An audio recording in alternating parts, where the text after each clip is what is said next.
nessa sessão, no julgamento da ação penal 2668, núcleo 1, em continuidade de julgamento, após o voto do ministro Alexandre de Moraes, relator, que julgava procedente a ação penal, nos termos do voto proferido, o julgamento foi suspenso.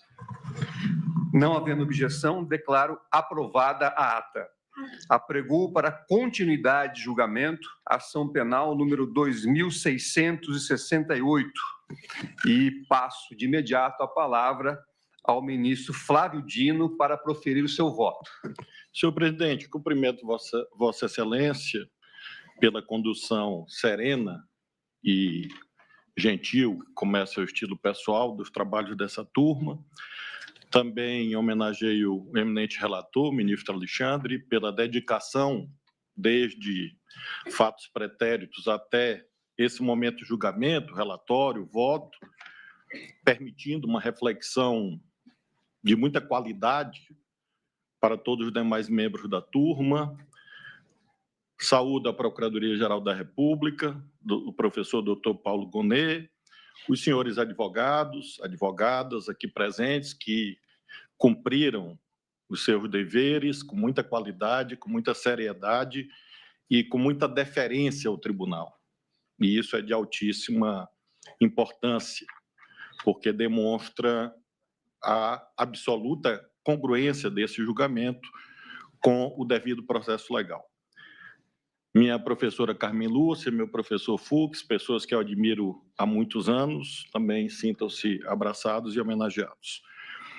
A primeira observação, tendente ao cumprimento do dever do artigo 93, inciso 9 da Constituição, sobre a motivação da decisão judicial, é exatamente a de que esse é um julgamento como outro qualquer.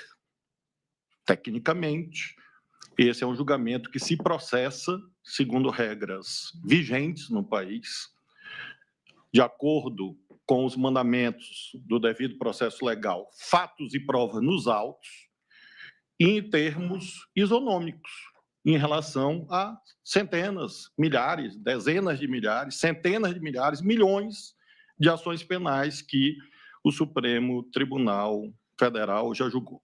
Mesmos fatos, mesmas leis, mesmos juízes, nos mesmos órgãos legalmente competentes no que concerne especificamente aos eventos ora em exame. Sistema de penas obedecendo ao princípio da legalidade estrita, o princípio da tipicidade. Quem fixou os patamares valorativos em relação às condutas em exame foi a instância competente do Estado Democrático de Direito, qual seja o Poder Legislativo. A Constituição Federal, obra genial dos constituintes originários, sob a direção sempre saudosa dessa figura solar do deputado Ulisses Guimarães, definiu no artigo 5º o indicador de gravidade das condutas que foram imputadas pelo Ministério Público aos acusados. Lembremos que no artigo 5º, inciso 43 da Constituição, há a previsão de que crimes de tortura, tráfico de entorpecentes e drogas afins, terrorismo e os crimes hediondos recebem a nota de serem inafiançáveis e insuscetíveis de graça ou anistia. E no preceito imediatamente subsequente a um convite óbvio à interpretação lógico-sistemática, lá está a definição no 44 do artigo 5º, que constitui crime inafiançável e imprescritível a ação de grupos armados, civis ou militares contra a ordem constitucional e Estado democrático. O legislador ordinário, portanto, tinha um comando a cumprir. E o fez ao fixar patamares mínimos e máximos para os tipos legais elencados. E o fez, a meu ver, com muita prudência. Daqui da colar ao debate legítimo, sempre legítimo na democracia, sobre o suposto rigor dessas penas previstas pelo legislador.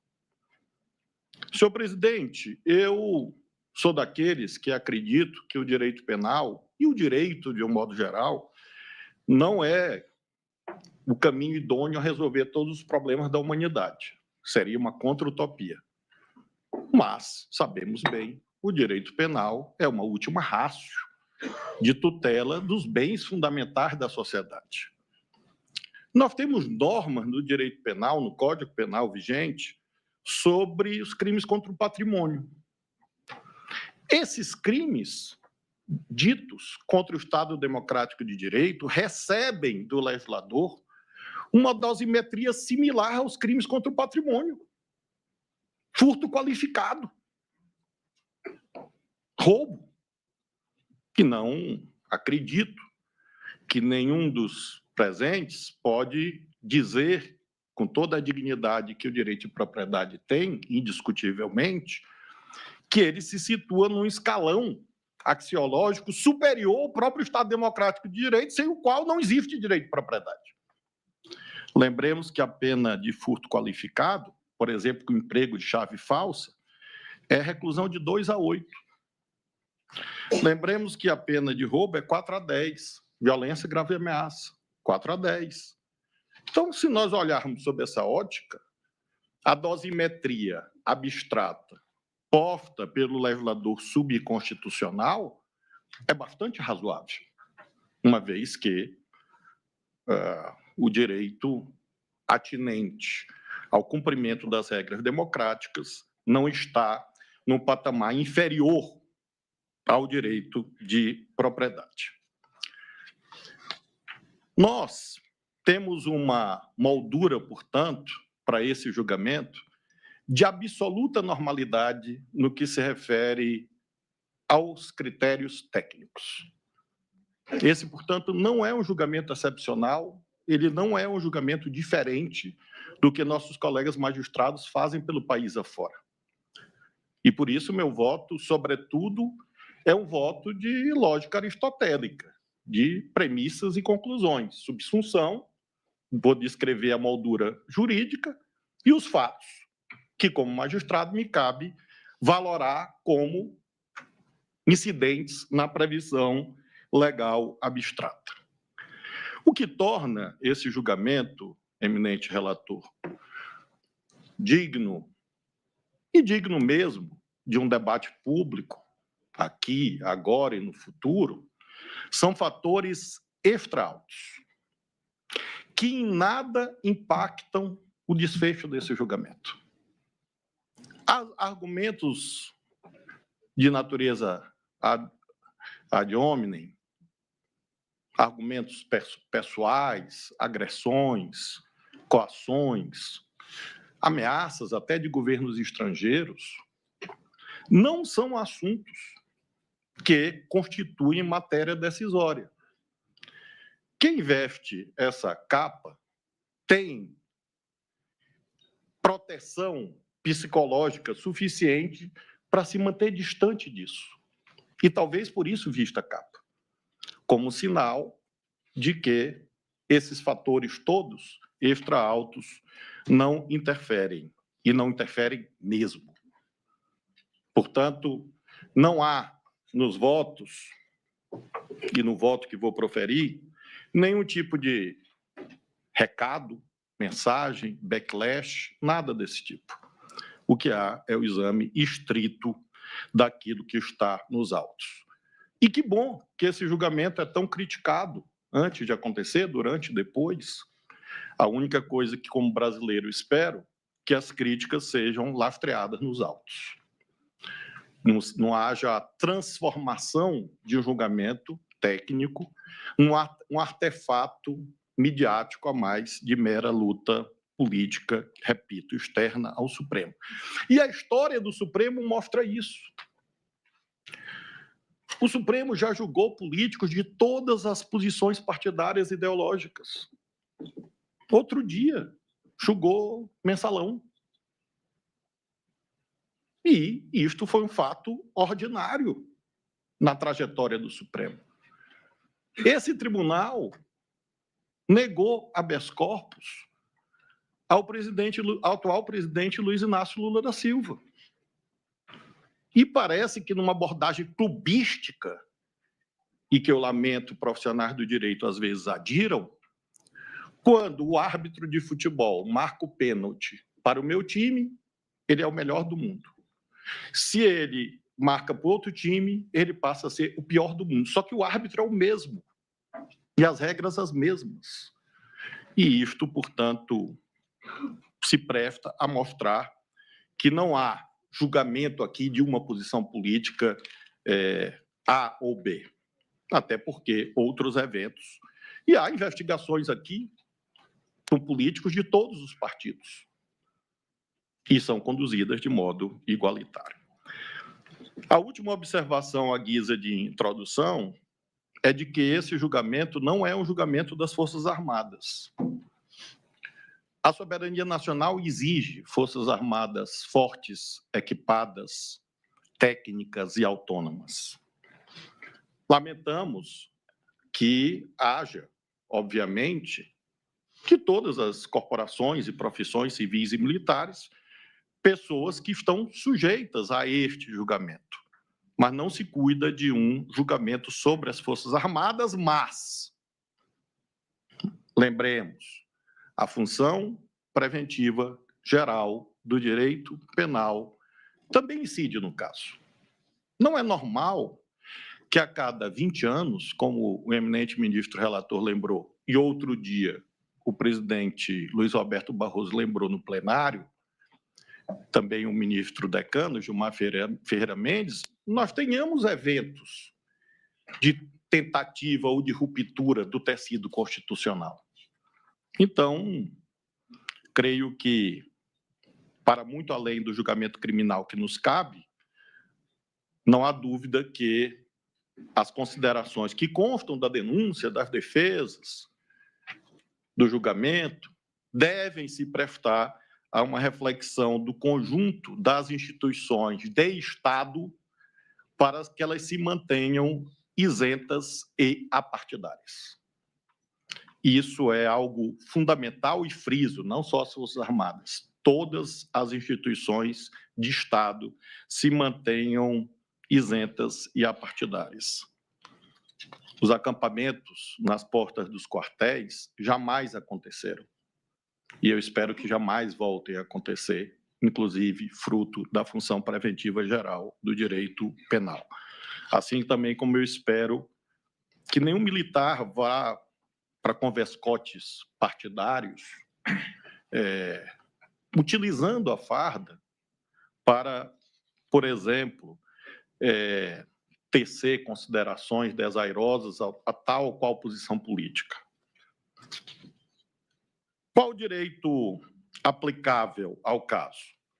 Nós temos vários preceitos, mas o Science Review, em junho de 1937, em que ele trata da imperatividade da adoção dessas legislações protetivas da democracia a partir da sua própria experiência na Alemanha, naquelas décadas de 20 e 30 do século XX.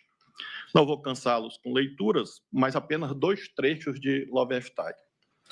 A desobediência às autoridades constituídas, leio em tradução livre, naturalmente se transforma em violência, e a violência se torna uma nova fonte de emocionalismo.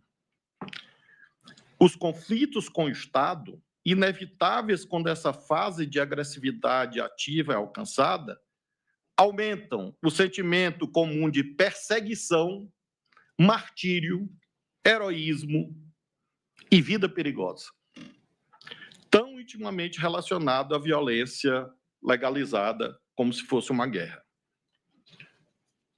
1937, quase 100 anos, Lowenstein conclui a sua longa reflexão com um convite. As constituições são dinâmicas, na medida em que permitem mudanças pacíficas por métodos regulares. Mas, professor Paulo, precisam ser endurecidas e fortalecidas quando confrontadas por movimentos que pretendem destruí-las. É disso exatamente que nós estamos, eminentes advogados, queridos colegas da advocacia, a tratar aqui. Nós estamos tratando de uma tradição constitucional que não é liberticida ou tirânica. Pelo contrário, ela surge para, de modo evidente, evitar os cavalos de Troia, pelo qual, no uso das liberdades democráticas, se introduzem vetores de destruição dela própria. E não se trata, portanto, de um erro do legislador. Saúdo o Congresso Nacional quando aprovou a lei que nós estamos aqui a aplicar. Os federalistas, é curioso isso, nos Estados Unidos, trataram de como os tribunais são anteparos contra as tiranias. É, no mínimo, exótico ouvir-se que um tribunal constitucional é tirânico, porque é exatamente o oposto.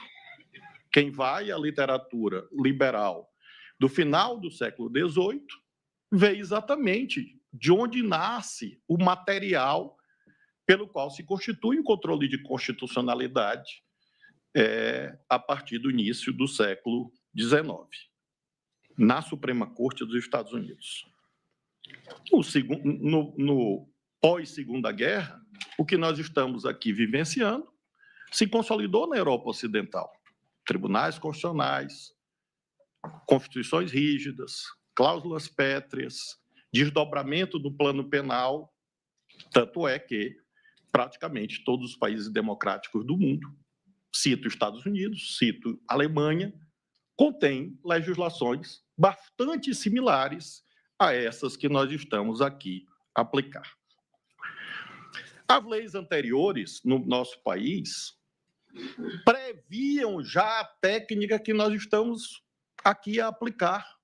Técnica, repito, consagrada pelo legislador. Os crimes de empreendimento, sob a fórmula do núcleo do tipo tentar, estão presentes no nosso direito positivo desde o Código Penal de 1890.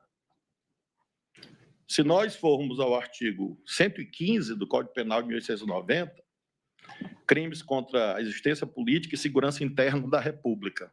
É crime de conspiração concertar-se 20 ou mais pessoas. Então, sob o crivo aritmético também seria cabível essa reflexão.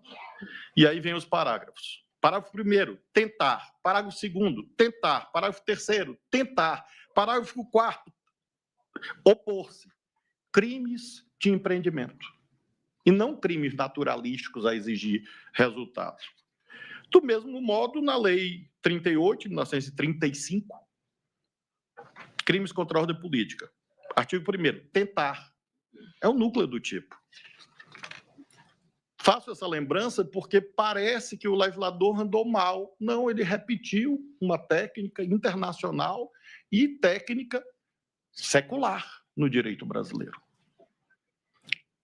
Decreto-lei de 1938, a mais dura de todas as leis de segurança nacional, junto com a da ditadura militar, porque previa pena de morte, obviamente algo que abomino, mas o que chama atenção é que os núcleos do tipo eram tentar, tentar, tentar, tentar.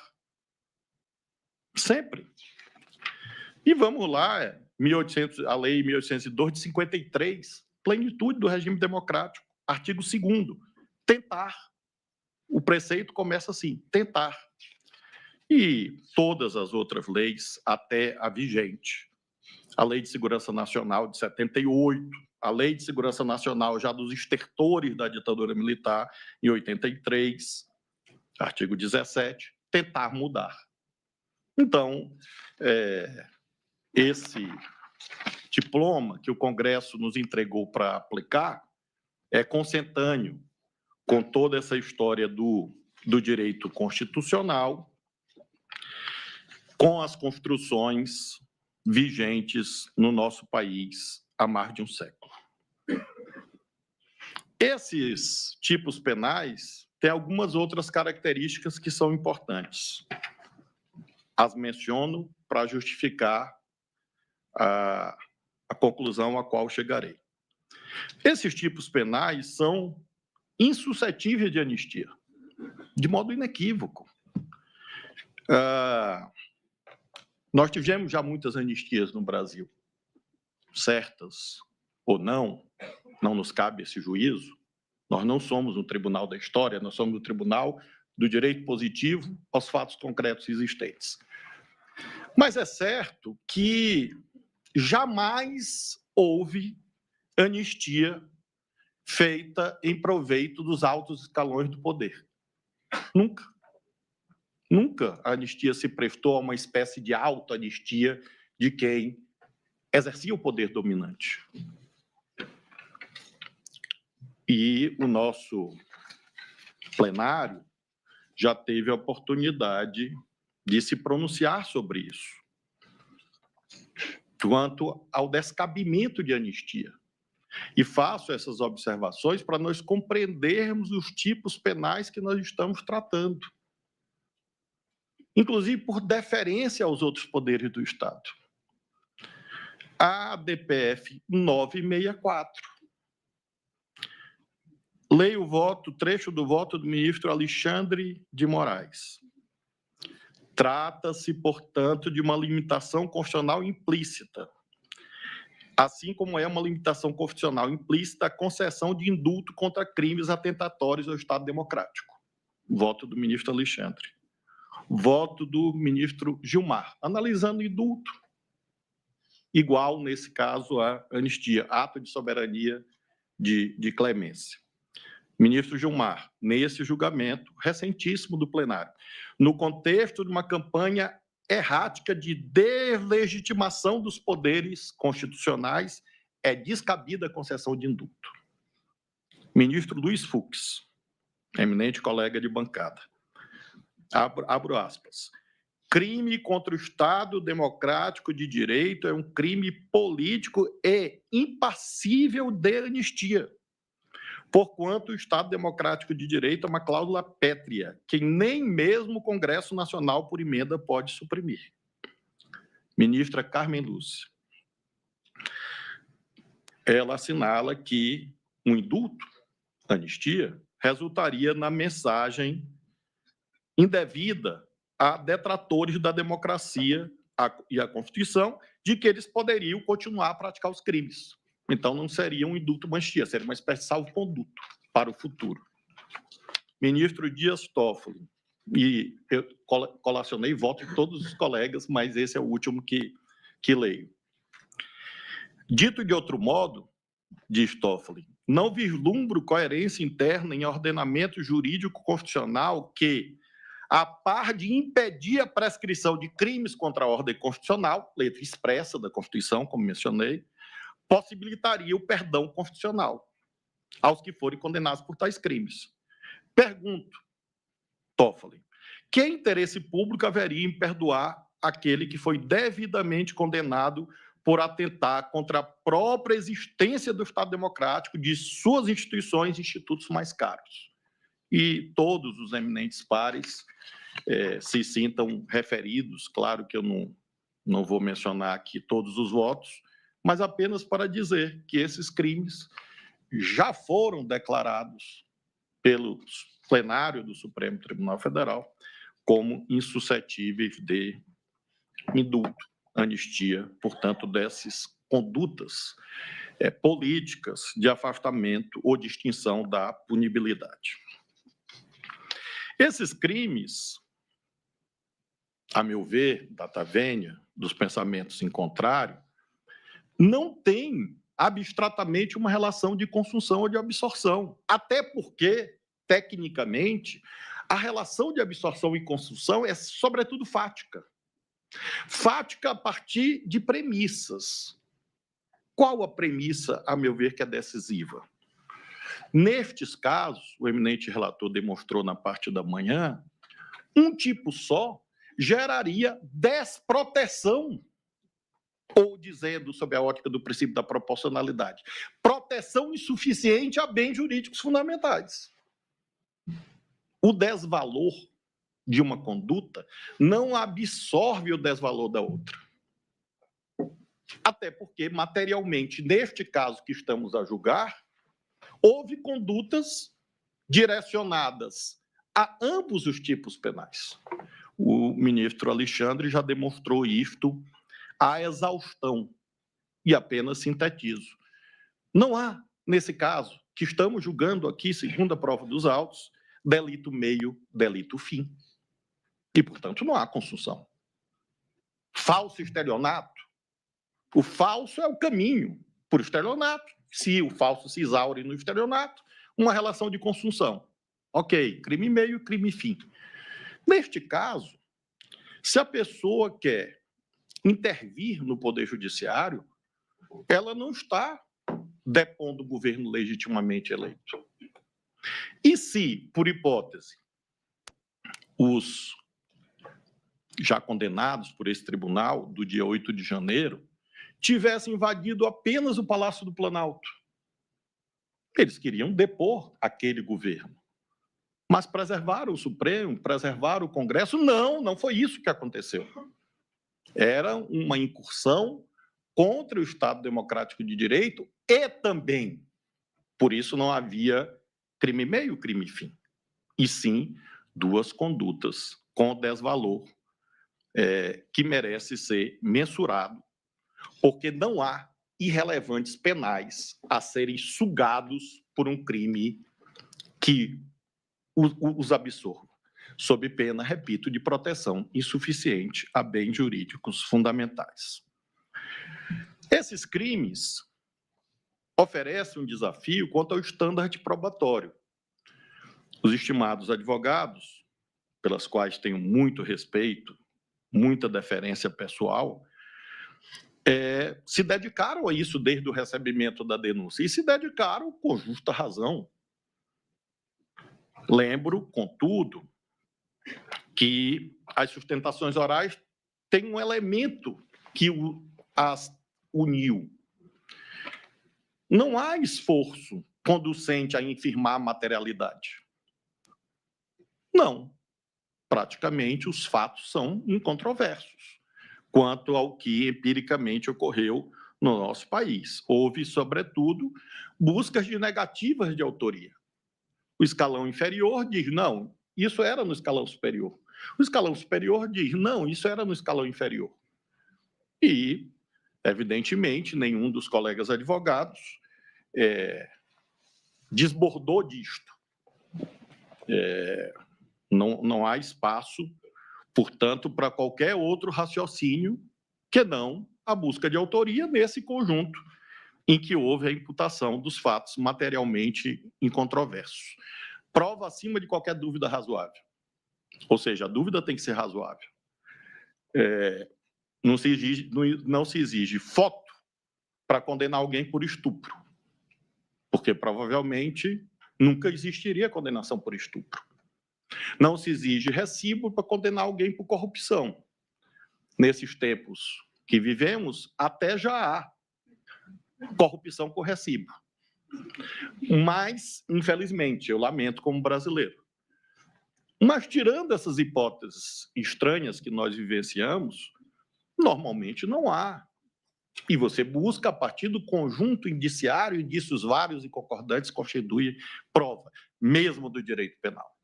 Então, o estándar probatório, acima de qualquer dúvida razoável, claro, com essa compreensão quanto à natureza desses ilícitos. Esses crimes que estamos aqui a julgar têm também uma singularidade quanto a um dos temas mais intricados no direito penal, que é a distinção entre atos preparatórios e atos executórios. Parece aquele velho problema da distinção entre prescrição e decadência. Só é possível aquilatar essa distinção se nós encontrarmos o posicionamento teórico mais adequado para nós conseguirmos traçar em cada caso concreto a distinção entre atos preparatórios e atos executórios. O critério objetivo formal do artigo 14 do Código Penal não é suficiente. Praticamente, a doutrina majoritariamente caminha nessa direção. Nós temos, na verdade, no plano doutrinário e jurisprudencial, o critério objetivo material, o critério do risco ao bem jurídico que está sendo tutelado pela norma penal ou a teoria individual objetiva. Nós, aqui no Supremo, na ação penal 1044, já nos defrontamos com esse tema dos atos preparatórios e atos executórios. E por tudo que consta do meu voto, menciono, sobretudo, um julgado do STJ, a nossa Corte Máxima de Interpretação do Direito Subconstitucional e Infraconstitucional, relatado pelo ministro Nefe Cordeiro. E esse precedente é um caso muito curioso, porque é um caso de furto. E o debate nas instâncias ordinárias é porque, quando o dono da casa chega, a pessoa que estava no domicílio não tinha, na sua detenção, nenhum objeto. E a tese absolutória era esta. Não, ele não estava subtraindo coisa alguma, ele estava lá. Ou seja, dizendo em termos jurídicos, ele não realizou o núcleo do tipo, sob a ótica ortodoxa da teoria objetivo formal. Ele não realizou, ele estava lá. E, obviamente, a tipificação penal seria outra. Nesse caso, ele foi até absolvido. O caso chega ao STJ e, sob a relatoria do ministro Nefe, a egrégia Sexta Câmara decide, abre aspas, embora a subtração não tenha sido efetivamente iniciada, ou seja, o núcleo do tipo não começou a ser executado, o risco ao patrimônio de quem teve a casa já invadida, quando é o agente criminoso surpreendido, considerando-se a idoneidade da invasão para a realização da conduta típica, constituem relevantes atos periféricos indubitavelmente ligados ao tipo penal do delito de furto.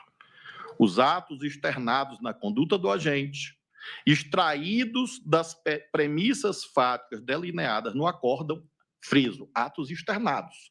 Não é dedução, não é adivinhação. Atos externados do agente. Ultrapassaram meros atos de cogitação ou de preparação. E, de fato, expuseram a perigo real o bem jurídico protegido pela norma penal.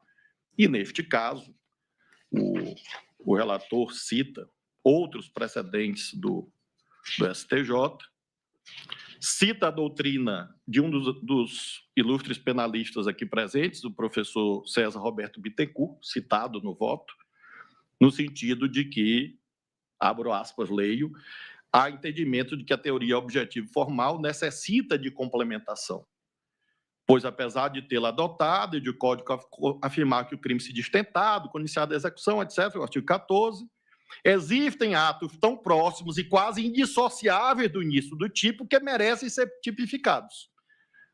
E assim diz o ilustre advogado e jurista, o plano do autor deverá ser entendido no sentido do dolo, como decisão de realizar determinada conduta típica e demonstrado na prática através de indicadores externos realizados com o contexto que se desenvolve. E esse precedente do STJ, portanto, se presta a justificar por que não considero que nós tivemos, no caso, meros atos de preparação, e sim atos executórios. Seja porque houve materialmente o início da execução do núcleo dos tipos, sob a forma tentar, consumação antecipada, não existe tentativa de crime, nesse caso, tentativa de crime de empreendimento, e porque houve esse risco em relação a todas as condutas. Sobretudo porque É preciso entender, como o eminente ministro relator fez, que o itinerário criminoso, nesses casos, é mais alargado do que simplesmente 121 do Código Penal, matar alguém. Há um encadeamento entre atos preparatórios que já são atos executórios. E foi isso que, a meu ver, está sobejamente demonstrado nos autos, porque os atos preparatórios já expõem o bem jurídico, Estado Democrático de Direito, a gravíssimo perigo. Finalmente, ainda no plano do direito aplicável, um dos ilustres advogados, e eu prestei atenção e anotei todas as sustentações, porque acredito mesmo que a defesa é o elemento fundamental para a reflexão do juiz. E construir meu voto a partir do que foi dito na tribuna, está aqui meu voto, do que foi dito pelo ministro Alexandre, porque anotei tudo quanto dito, porque são elementos de reflexão e faço questão de frisar. Muito quanto dito da tribuna fez com que alterasse certos pontos de vista. Que vou expor doravante. Em relação à violência, grave e ameaça, um dos estimados advogados disse que, e disse com razão, que é preciso que, quando o tipo penal exige violência, grave e ameaça, nos atos executórios já haja violência, grave e ameaça, e não como algo futuro e incerto, porque seria talvez até uma responsabilidade penal objetiva. A exposição que consta dos autos mostra que esses elementos estiveram, infelizmente, presentes. Invasão violenta da Esplanada no dia 7 de setembro de 2021. Ministro Fux, apesar da nossa ótima relação pessoal, eu nunca perguntei se procede a narrativa segundo a qual Vossa Excelência, naquela noite, dormiu aqui na presidência. Eu não cheguei... Você quer dizer, dormiu não, ficou acordado, eu suponho, né? Exato. Não, eu compareci ao tribunal porque tinha 850 mil pessoas na Praça dos Três Poderes e não aconteceu absolutamente nada. Com a graça de Deus. E por quê? Porque houve uma invasão violenta da Esplanada. As pessoas chegaram na Praça dos Três Poderes porque elas enfrentaram a polícia, isso está nos autos, e não existe forma de enfrentar a polícia a não ser com violência. Eu não conheço nenhum caso na literatura em que manifestantes chegaram para policiais e disseram: por favor, eu vou romper esse cerco policial, e trouxe flores e chocolates e bombons, e os policiais abrem o cerco. Não, está nos autos. É confrontação física. É imposição de força para chegarem aqui na vizinhança do ministro Fux. Insone, diz a literatura, a história do tribunal, diz que Sua Excelência, inclusive, preocupado com atiradores de elite e a mostrar, portanto, o ambiente que existia naquele momento da invasão violenta da Esplanada, em que o Supremo não foi invadido, com a graça de Deus, e creio que o Supremo deve a Sua Excelência, o ministro Fux, que tomou as providências necessárias. Incitações e ameaças contra o ministro do Supremo. Veja que o nome do plano era Punhal. O nome do plano não era Bíblia Verde e Amarela, era Punhal Verde e Amarela. Os acampamentos não foram em portas de igreja. Eu tenho uma fé religiosa profunda. Entrei aqui no Supremo com 10 santos, tem mais de 50 agora. Porque preciso deles. Mas, creio que, se você está com o intuito pacifista, e você tem uma irresignação, você vai à missa, vai ao culto. Ou, quem sabe, até acampa na porta da igreja. Mas não. Os acampamentos foram na porta de quartéis. E eu sei que se reza nos quartéis, mas, sobretudo, nos quartéis há fuzis, metralhadoras, tanques. Então, a violência é inerente a toda a narrativa que consta dos autos. Não cumprir ordens judiciais é uma violência. E é o risco ou a imposição de um mal injusto e grave a um magistrado. Se você diz, não vou cumprir sua ordem judicial, qual é o passo seguinte? O juiz vai tomar as providências, se for no âmbito do processo civil 139, inciso 4º, e depois vai haver o quê? A retaliação. Então, essa conduta já contém uma grave ameaça. Tanques desfilando, fechamento violento de rodovias federais, ataques ao prédio da PF e a policiais no dia da diplomação presidencial, tentativa de fechar aeroportos. Eu lembro que o ministro Alexandre aludiu ao episódio da bomba, está nos autos, e houve, consta dos autos também, outras tentativas de igual natureza. 8 de janeiro, rompimento violento das linhas policiais, ataque contra policiais, e faço questão de mencionar isso a partir de uma das frases proferidas na tribuna, segundo a qual a violência não é contra a coisa. Eu tenho dúvidas sobre isso, quero dizer aos meus colegas que aqui acompanham esse julgamento. Mas vamos imaginar que não é violência contra a coisa, é violência contra a pessoa. Esta houve. Violência, grave ameaça contra pessoas, e não apenas as vidraças do Supremo Tribunal Federal. Portanto, concluo essa segunda parte do meu voto, a primeira a introdução, a segunda o direito aplicável e as suas características, terceiro, a incidência sobre os fatos. Terceira e última parte, a incidência sobre os fatos tratados nos autos. Concluo essa segunda parte dizendo que não há possibilidade de ser bem-sucedido o esforço hermenêutico justo de considerar que há consunção, não, definitivamente, data vênia não há, de considerar que não houve atos executórios, sim, houve, de considerar que há uma desproporcionalidade nos tipos penais, não há, as penas são congruentes com os outros tipos penais, como demonstrei, e se cuida de um excesso ditatorial do constituinte do legislador ordinário, não. Nós temos uma tradição brasileira e mundial. Não se cuidou de mera cogitação, não se cuidou de meras reflexões que foram indevidamente postas em agendas, cadernos, folhas, não, porque a cogitação foi acompanhada, como mencionei, de atos executórios. Finalmente, a terceira e última parte do meu voto. Conclusão.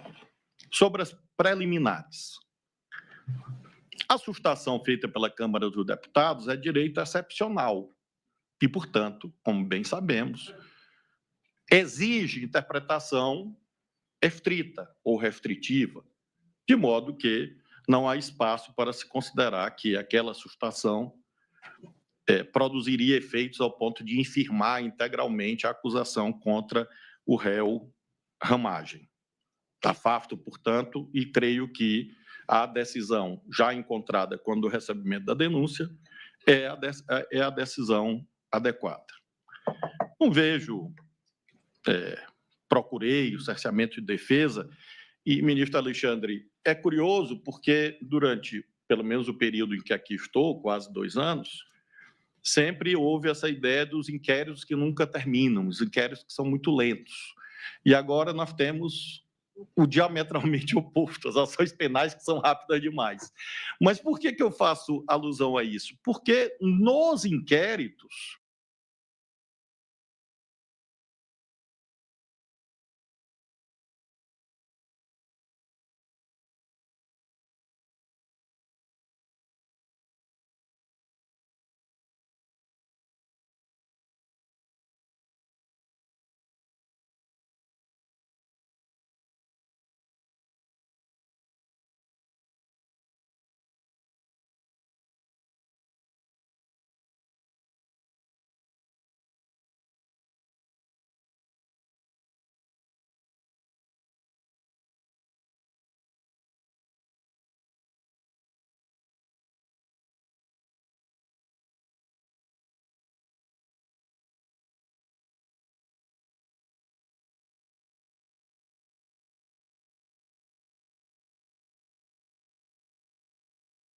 a prorrogação do foro para ex-detentores é a doutrina jurisprudencial vigente há mais tempo nesse tribunal. O que é excepcional é o afastamento, que vigorou durante um tempo. Mas o Supremo, não neste caso, lembremos, não foi neste caso, foi em outro caso, considerou, a meu ver, com justa razão, que o foro deveria se manter para os ex-detentores de cargo, pela razão material que sustenta o foro, qual seja a proteção ao exercício da função pública. Porque, se cessado o exercício da função, cessa o foro, a proteção é insuficiente, a não ser que o Brasil optasse por um sistema que não foi da nossa tradição, que não é da nossa tradição, de inexistência absoluta de foro prerrogativo de função. Como há o foro, a interpretação mais congruente com esse instituto é a vigente. Portanto, o Supremo, assim como nós temos feito com ex-parlamentares, ex-senadores, ex-deputados federais, e ilegítima seria uma viragem jurisprudencial para este caso. Seria um absurdo, porque o Supremo vem julgando de uma forma, em dezenas de casos, e nesse decide de modo diferente. E, portanto, eu mantenho a jurisprudência, repito, firmada, não neste caso ou não para este caso, e sim, e sendo aplicada para ex-deputados, ex-senadores e assim sucessivamente. A jurisprudência é igual para todos. Do mesmo forma em relação ao órgão fracionário. O órgão fracionário detém legitimidade tanto quanto o plenário. Inclusive porque quem assenta a legitimidade e a competência pré-constituída do órgão fracionário é o plenário. Isto em todos os órgãos de poder, inclusive nas casas parlamentares, em que há competências terminativas das comissões, exatamente porque detém a legitimidade outorgada pelo regimento. E tenho muita tranquilidade de afastar essa preliminar, porque quando houve a mudança regimental, eu aqui não estava. E com a ressalva, sempre friso, do eminente ministro Fux, todos aprovaram esta mudança. Eu não estava aqui. E lembro, se algum dos ilustres integrantes da segunda turma, antes da minha posse, tivesse pedido acesso à primeira, eu também não estaria aqui. Portanto, não há nenhuma nota, nenhuma mácula em relação a essa mudança regimental. E volta ao mesmo raciocínio. Haveria nódoa se a norma regimental não fosse aplicada para esse caso.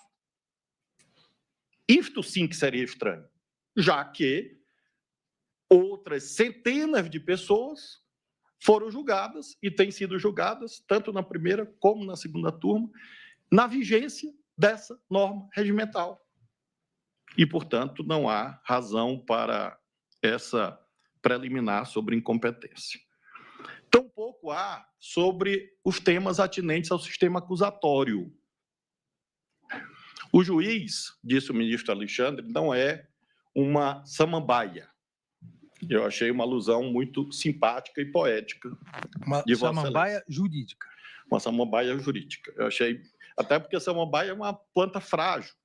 E achei, portanto, que isso revela características suas, ao contrário do que dizem. Então, é uma planta humana, eu diria, entre aspas, claro.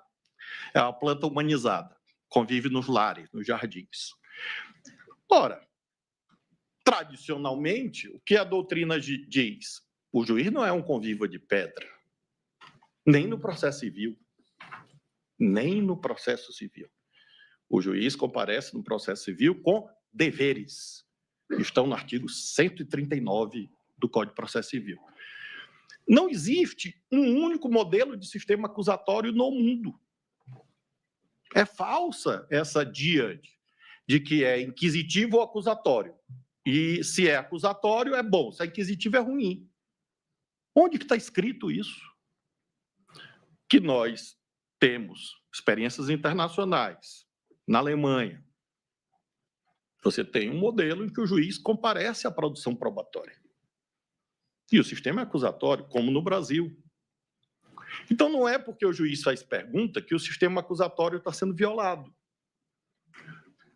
O professor Barbosa Moreira, num artigo clássico, chega a alertar para o risco de privatização do sistema processual, que é exatamente o que ocorreria se houvesse apenas o modelo adversarial, em que o juiz é esta planta, essa pedra, e as partes que se virem. Isto não é consentâneo com o nosso sistema jurídico positivado, tampouco com a nossa tradição. E, a meu ver, evidentemente, o legislador pode mudar em algum momento, espero que não ocorra, porque este modelo funciona há décadas ou séculos e funciona em outros países. Então, não há violação ao sistema acusatório numa espécie de aritmética jurídica, porque o juiz fez mais perguntas. Aliás, quando eu recebi, se não todos, me perdoem, mas quase todos os advogados, uma das coisas que os senhores advogados, as senhoras advogadas diziam e me alegrava é que eu tinha feito muita pergunta. Porque o juiz que faz pergunta é o juiz que está interessado no caso. Ele interessado no sentido de compreender as várias nuances, as várias faces, os argumentos. Então, o sistema acusatório não, no Brasil e em outros países, não impede, não infirma, não elide, não ilide a ideia de juiz que auxilia as partes à tramitação processual, porque não há processo estatal que seja submetido exclusivamente à vontade privada das partes. Repito, nem no processo civil. A outra preliminar que é frequentemente agitada é sobre o acordo de colaboração premiada. Esse é um dos institutos mais desafiadores do sistema jurídico brasileiro, posto que recente, inclusive. Por isso mesmo, sempre sujeito a questionamentos legítimos. Mas já temos algumas certezas a estas alturas consolidadas. Uma delas é que não há monopólio do Ministério Público, porque no nosso sistema nós temos uma duplicidade investigativa constante do nosso Código de Processo Penal. Não houve, eu li detalhadamente, não houve delações diferentes, como se uma negasse a outra. Nos limites de uma prova oral. Eu fui juiz 12 anos. E fui juiz, inclusive, em juizado especial. Fui juiz criminal. E, portanto, vi milhares de pessoas. E é claro que a prova oral tem os seus limites. Quando nós inquirimos os nossos filhos, nós temos que aquilatar a prova oral. Assim o é.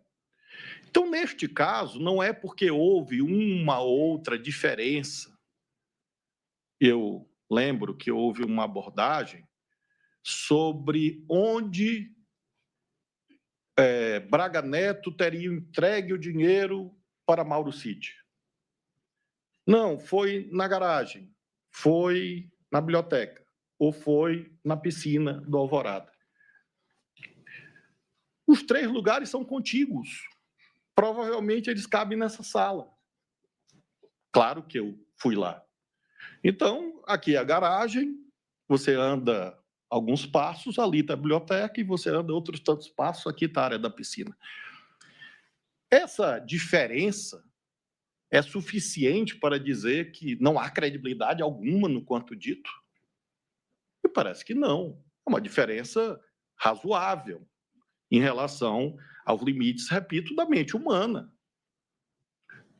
Salvo algumas pessoas que eu conheço, as pessoas normais não são capazes de descrever onde o doutor Oliveira Lima estava sentado no dia do julgamento. E eu serei capaz de dizer onde o senhor estava E que cara você estava fazendo que você estava com a mão no queixo, com a graça de Deus. Mas, nesse caso, as provas orais, blindadas pelo delator, me parecem absolutamente compatíveis com o acervo probatório dos autos. E esse é o crivo fundamental, as provas de corroboração. Tanto o legislador reconhece os limites, repito, humanos de uma prova oral, que afasta a possibilidade, corretamente, de haver um recebimento de denúncia ou mesmo uma condenação com base apenas nas palavras do delator, posto que há, portanto, os limites. Para afastar esses limites, existem exatamente as provas de corroboração, que exigem um juízo de congruência. E esse juízo de congruência interna, a meu ver, demonstra que, de um modo geral, faço questão de dizer de um modo geral, porque dizia o Bobbio que, em direito, a única regra sem exceção é aquela que diz que toda regra tem exceção.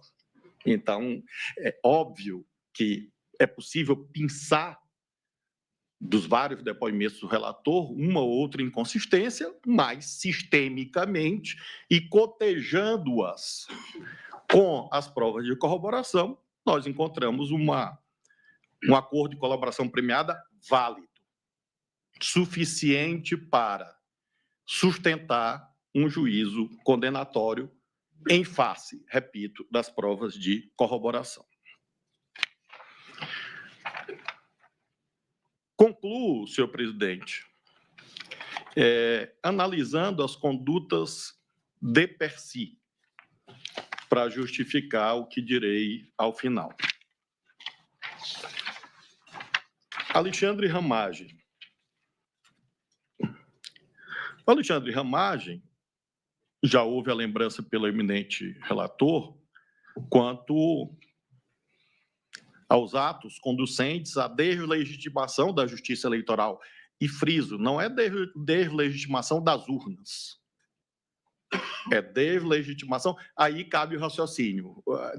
Deslegitimar a urna é crime meio. O fim é dizer a eleição é fraudada.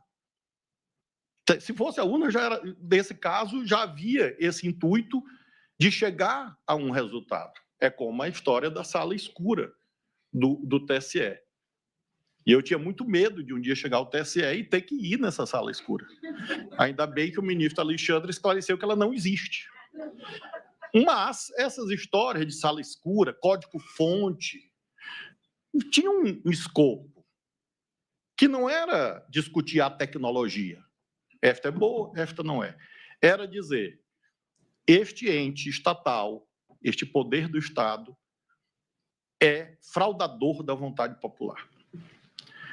E o senhor Alexandre Ramagem atuou muito fortemente nessa direção, além daquilo relativo à chamada BIM paralela, que, como disse o ministro Alexandre, em si mesmo já contém uma impropriedade, porque, e acho que a ministra Carmen, quando das sustentações orais, destacou isso, de que não se inclui na inteligência de Estado a função de controlar externamente a justiça eleitoral. Em relação ao senhor almirante Almir Garnier, eu considero que o fato fundamental é a aquiescência ao golpe. Infelizmente, tropas à disposição. É um ato executório, é um ato claramente atentatório da ordem democrática. Presidente, as tropas aqui estão. Alguém vai dizer, mas não havia idoneidade no meio. Claro que havia, ele era o comandante. Hierarquia, disciplina. Há uma cadeia de comando. E quem conhece, infelizmente, os eventos da história brasileira, sabe que, se essa ordem tivesse sido dada, e vejam, não é que não houve a ordem que o crime não foi consumado, foi. Se houvesse, além da oferta, é parecido com esses crimes de corrupção ativa, outros tantos, se houvesse a oferta e essa oferta tivesse sido concretizada, as tropas teriam se movimentado, se não todas, a imensa maioria delas. E por isso, em relação ao senhor Almir Garnier, eu valoro, sobretudo, esses fatos e friso, eminentes colegas, que não estou aqui a ler meu voto, ele existe, escrito, eu vou ler depois, na revisão, porque seria uma repetição do que fez o relator. Eu não sou relator do caso. Eu estou apenas motivando e dando consistência ao meu julgamento, como é minha obrigação. E, por isso, apenas aludo a alguns fatos. Em relação ao senhor Anderson Torres, reunião ministerial, incitação, operações da PRF para impedir votação de eleitores e a minuta do golpe, né, que mostra o envolvimento fático em relação dos atos ali praticados. Em relação ao general Augusto Heleno, e faço questão de mencionar, não há aqui ainda um juízo do 59 do Código Penal. Eu não tenho nenhuma dúvida que se cuida de profissionais do Estado brasileiro que até esses eventos atuaram de acordo com os cânones das suas profissões. Portanto, não há ainda, à luz do artigo 59, porque não se cuida de dosimetria, um juízo de dizer que foi ou não, é ou não bom militar, se é uma pessoa condecorada ou não se cuida disso. Então, mas as anotações, a agenda, os relatórios, reunião do dia 5 de julho, virar a mesa. Em general, vira a mesa como? Não é, obviamente, no sentido literal da palavra, ele vira a mesa com o uso da força armada do Estado. E o Gabinete Institucional de Gestão de Crise, etc. Jair Bolsonaro, o relator já fez alusão à sua condição de figura dominante na organização criminosa. De fato, ele e o réu Braga Neto ocupam essa função, era que, de fato, tinha o domínio de todos os eventos que estão narrados nos autos, e as ameaças ao ministro Barroso, ao ministro Fux, ao ministro Fachin, ao ministro Alexandre, e, portanto, à instituição. Discurso de 7 de setembro de 2021, ou o chefe do poder enquadra o poder, ou esse poder pode sofrer aquilo que não queremos. O que pode ser, senão a coerção ilegítima? Os resultados já estavam nas urnas, os caras preparando tudo, Fachin recebeu 50 milhões de dólares, reuniões de kids pretos com conhecimento da minuta, vandalizações, plano verde e amarelo. A mesma coisa em relação ao senhor Mauro Cid, que vou, posteriormente, aquilatar no grau máximo quanto possível os benefícios a ele deferidos, porque considero que a colaboração atendeu os seus objetivos de esclarecimento dos fatos e de utilidade para a investigação e elucidação de outros elementos fáticos e humanos dessa cadeia criminosa. Então, Mauro Cid também atuou sobre kids pretos, carta aos comandantes, plano verde, punhal verde e amarelo, plano Copa, reunião com militares, interlocução com manifestantes, e assim vai. Braga Neto, já mencionei, de fato, coordenava os kids pretos, não recebeu pessoas para foto, fazia interlocução com os acampamentos, manifestantes, obteve recursos, repassou recursos e instigava, junto com Jair Bolsonaro, toda essa arquitetura aludida na denúncia. Em relação a Paulo Sérgio Nogueira de Oliveira, foi aquele que eu examinei com muito cuidado, exaustivamente, porque as teses da defesa muito consistentes, mas nós tivemos alguns eventos, a meu ver, muito graves. Não só a afirmação no dia 5 de julho, se fosse aquilo lá, estou na linha do inimigo, a comissão é para inglês ver, infirmando, afastando, ou pelo menos maculando, manchando a legitimidade da justiça eleitoral, mas, sobretudo, a nota do dia 10 de novembro. A nota é um libelo acusatório contra a justiça eleitoral. Eu li e reli essa nota, minha esposa é testemunha, de que um juiz sério sofre, porque um juiz sério tem muita dúvida. E por isso mesmo eu li e reli, mas a nota do dia 10 de novembro é um libelo acusatório contra a justiça eleitoral. A reunião do dia 7, mas, sobretudo, a reunião do dia 14 de dezembro, ele convoca, ele está com a minuta, e não há nada que justifique isso. Contudo, finalizo, prometi à ministra Carmen que seria 1 hora, dizendo, não se, e vocês sabem que eu obedeço à ministra Carmen. Nem me dera. Eu concluo, eminentes pares, dizendo que não se cuida ainda de fazer a dosimetria, mas lembro, artigo 29, concorre para o crime na medida de sua culpabilidade. E essa é a diferença, para a reflexão dos pares, em relação a Paulo Sérgio, Heleno, Augusto Heleno e Alexandre Ramagem, eu considero que há uma participação de menor importância. E explico em relação a cada um deles. Alexandre Ramagem, porque ele saiu do governo em março de 2022. E, portanto, ele tem uma menor eficiência causal em relação aos eventos que sucederam esse período. Eu perquiri nos autos.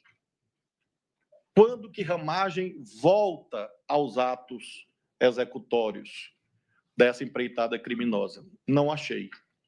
Então, ele praticou atos executórios de modo inequívoco até março de 2022. E, por isso, creio que o artigo 29, parágrafo 1º, nos conduz a uma ideia de participação de menor importância, portanto, uma causa de diminuição, à vista da menor eficiência causal. Neste caso, em relação à Ramagem, quando for o momento da dosimetria, eu considerarei a participação dele como de menor importância, por este elemento, a que fiz alusão do seu afastamento do governo, e não ter visto atos materiais dele após o pleito eleitoral. A mesma coisa em relação ao Augusto Heleno. Eu não localizei atos exteriorizados de Augusto Heleno no segundo semestre. O advogado até aludia ao fato de haver uma altercação com o chamado Centrão.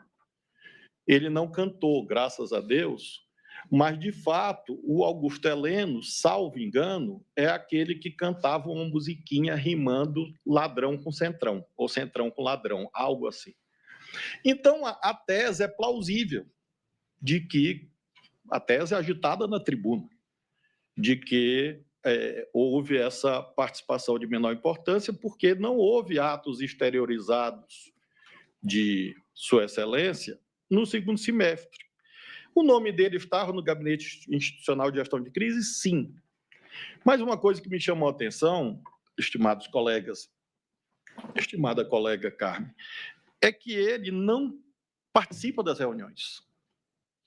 Ele não está nas reuniões. Não há nos autos que ele estava lá nas reuniões com o ministro da Defesa, com os comandantes, enfim, não vi.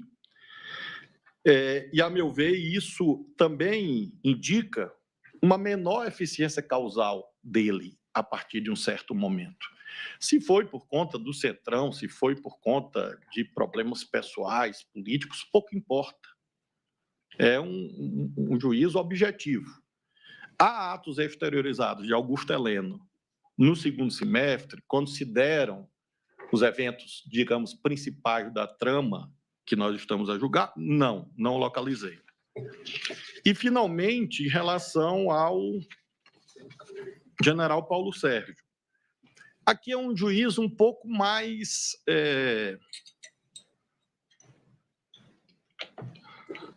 difícil, mais sofisticado, eu diria. Porque o general Paulo Sérgio, ele participa até um certo momento. A meu ver, isso é incontroverso nos autos. Ele poderia não ter participado. E quero dizer que, como ser humano, eu não tenho nenhum conforto, embora tenha feito centenas de julgamentos penais. É sempre algo que fala no seu coração quando você vem para a dimensão do si. Se a pessoa não tivesse feito... Às vezes você é quase, como você está vendo no filme, você é quase chamado a torcer, dizendo assim, não faz isso, mas fez. Só que em relação ao fez, à luz das provas dos autos. E a exposição do ministro Alexandre demonstrou isso. Mas o general Paulo Sérgio, e eu enquadro na mesma categoria do Augusto Heleno e do Ramagem, tem uma singularidade. De fato, a prova oral abundante de que, num certo momento, ele tentou demover o presidente da República. É como se ele viesse com máxima eficiência causal e, de repente, ele inverte o sinal da eficiência causal. Eu cheguei a cogitar de desistência, do 15 do Código Penal. Cheguei a cogitar disso, de desistência, arrependimento eficaz, enfim. Mas não está claro o que aconteceu no dia 14 de dezembro quanto à desistência ser por vontade própria. O que está mais claro é que foram fatores alheios à sua vontade, ou seja, a não aquiescência do brigadeiro Batista Júnior e do general Freire Gomes, que o levou à frustração do intento de subscrição do documento no dia 14 de dezembro. Mas eu considero relevante a ideia de que ele tentou demover na hora derradeira. Poderia colocar isso apenas no plano das circunstâncias judiciais, atenuantes, eventualmente. Mas esse tribunal, com muita sabedoria, já consagrou, assentou inúmeras vezes, que dosimetria não é aritmética. Não há critérios matemáticos de fixação da pena. E, de fato, não há. Por isso que os juízes não podem ser substituídos por inteligência artificial.